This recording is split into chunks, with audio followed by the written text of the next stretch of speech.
এই ওলকপি একটা সবজি কাট এই যে কেটে নিছে এইভাবে। চিংড়িগুলো বেছে নিলাম এতক্ষণে ধরে, এর ভেতরতে কিছু দিয়ে ওইগুলো রান্না করবো।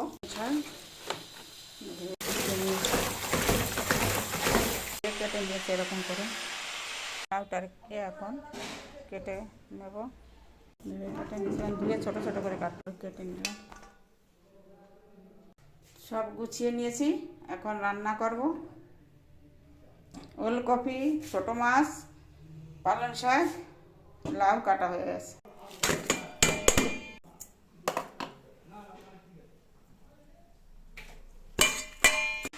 দুই কড়াই বসাই দিয়েছি।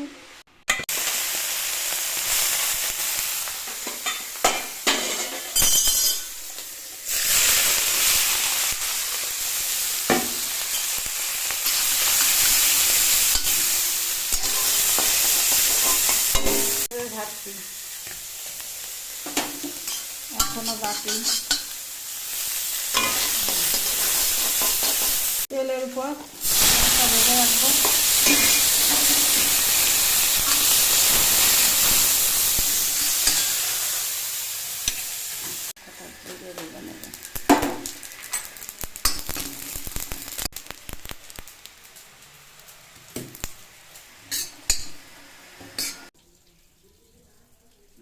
দিয়ে দেবো তেলে পরিমাণ মতো লবণ, হলুদ,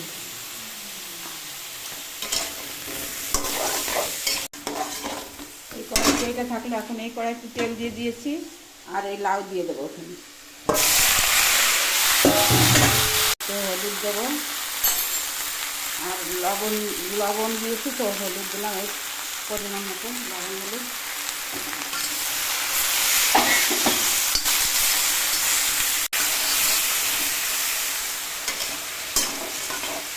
এখান থেকে মাছ দিয়ে দেবো, ভাজা মাছ। আর তরকারিতে আগে দেবো 2 হাতা দিয়ে দিই। কপির সবজিতে 2 হাতা দেবো।